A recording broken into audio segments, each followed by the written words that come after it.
അസുലഭമായ ഒരു നിമിഷമാണിത്. ഇതെങ്ങനെ ഇത് സംഭവിച്ചു?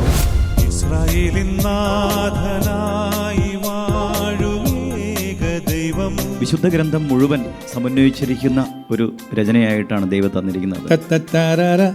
ആ തുടക്കം അതൊരു ഭയങ്കര ക്യാപ്ചറിങ് ആണ്. ചെങ്കടലിൽ നീ എന്ന പാത തെളിച്ചു, മരുവിൽ മക്കൾക്ക് മന്ന പൊഴിച്ചു. ദൈവത്തിന്റെ കയ്യൊപ്പുള്ള വരികളാണ് സംഗീതവും ഓർക്കസ്ട്രേഷനും ആലാപനവും ഒക്കെ. ഇത് ദൈവത്തിന്റെ കയ്യൊപ്പ്. ഇസ്രായേൽനാഥ് എന്നുള്ള പാട്ടാണ് എന്നെ ഒരു ഓർക്കസ്ട്രേറ്റർ എന്ന നിലയ്ക്ക് എല്ലാവരും പറയുന്നത്. മലയാള ഭക്തിഗാന ചരിത്രത്തിൽ സമാനതകളില്ലാത്ത വിജയം കരസ്ഥമാക്കിയ ഇസ്രായേലിൻ നാഥൻ എന്ന പ്രശസ്ത ഗാനത്തിന്റെ 25ാം വാർഷികാഘോഷത്തിൽ നമുക്കും പങ്കുചേരാം.